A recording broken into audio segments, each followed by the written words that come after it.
Абай Құнанбайұлы 45 қара сөзі 8-ші сөз. Осы ақылды кім үйренеді? Насихатты кім тыңдайды? Біреу болыс, біреу би.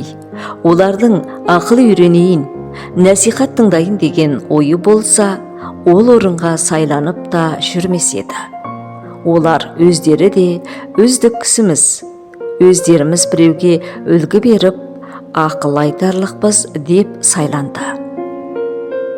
Өздері түзеліп жеткен, енді елді түзерлігі ақ қалған. Ол не қылып тыңдасын, және тыңдайын десе де қолы тие ме? Басында өзіндік жұмысы бар. Ұлығымызға жазалы болып қаламыз ба? Елдегі бұзақыларымызды білдіріп аламыз ба? Немесе халқымызды білдіріп аламыз ба? Яки өзіміз шығымдап, шығынымызды толтыра алмай қаламыз ба? Деген ебіне қарай біреуді жетелейін деп, біреуді құтылтайын деген бейнетінің бәрі басында қолы тимейді. Байлар олар өздері де бір күн болса да дәулет қонып, дүниенің жарымы басында тұр. Өзінде жоқты малыменен сатып алады. Көңілдері көкте, көздері аспанда. Адалдық, адамдық, ақыл, ғылым, білім еш нәрсе малдан қымбат демейді.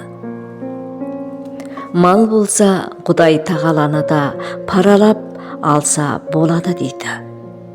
Оның діні, Құдайы, халқы, жұрты, білімі, ұяты, ары, жақыны, бәрі мал. Сөзді қайтып оқсын, оғайын десе де қолы тие ме? Ол малды сұрамақ, малды суармақ, тойғызбақ, саудасын жиғызбақ, күзеттірмек, бақтырмақ, ұры, бөрі, қыз, суық, сұғанақ, солардан сақтанбақ. Солардан сақтарлық кісі таппақ, оның бәрін жайғастырып, аяғын алып келіп, мақтанға орналастырғанша қашан қолы тимейді. Енді ұры, залым, сұм, сұрқия өздері де тыңдамайды. Онша-мұнша қой жүнді қоңыршалар күнінде көре алмай жүр. Аналар анадай болып тұрғанда, білім, ғылым, ақылды не қылсын? Және де білім, ғылым, кереге керегі жоқтаяқ бізді не қыласың?